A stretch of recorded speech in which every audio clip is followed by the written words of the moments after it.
Hello dear viewers. In this video we will discuss the ionic bond or ionic compounds.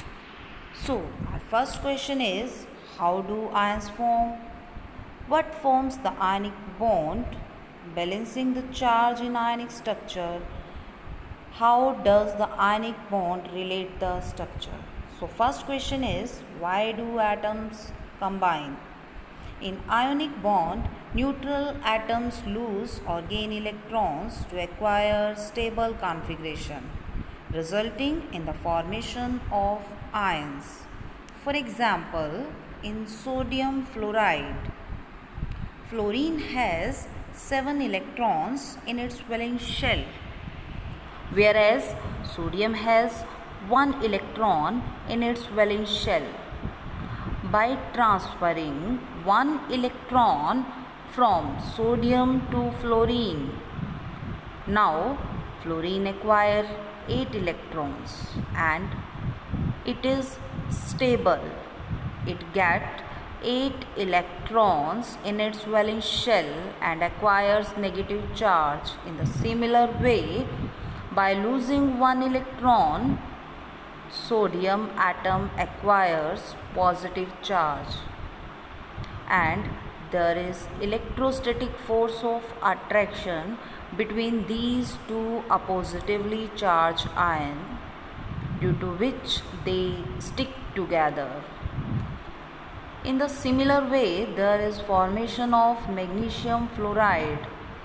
In magnesium, there is 2 unit positive charge by losing 2 electron, and each fluorine has tendency to gain 1 electron. So it forms fluoride ion. By combining these two ions, it forms magnesium fluoride. All the metals in periodic table, they has tendency to lose electron, hence they form cation or positive ion, whereas anions are formed by non-metal. In periodic table, we can easily identify metals and non-metals by their position.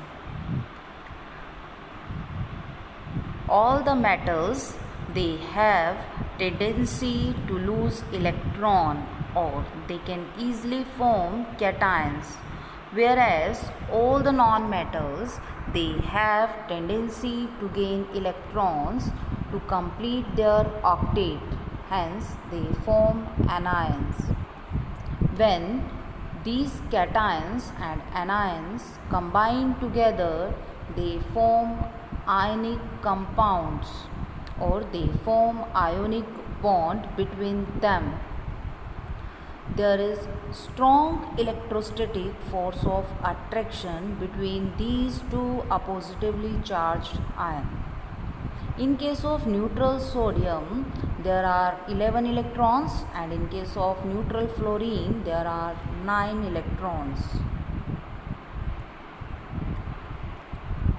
So, by transferring 1 electron from sodium to fluorine, they both get stable electronic configuration, resulting in the formation of oppositively charged ion. After bonding, they acquire opposite charge and form stable compound, in which strong electrostatic force of attraction exists. Hence, all the ionic compounds exist in solid state due to strong force of attraction between them.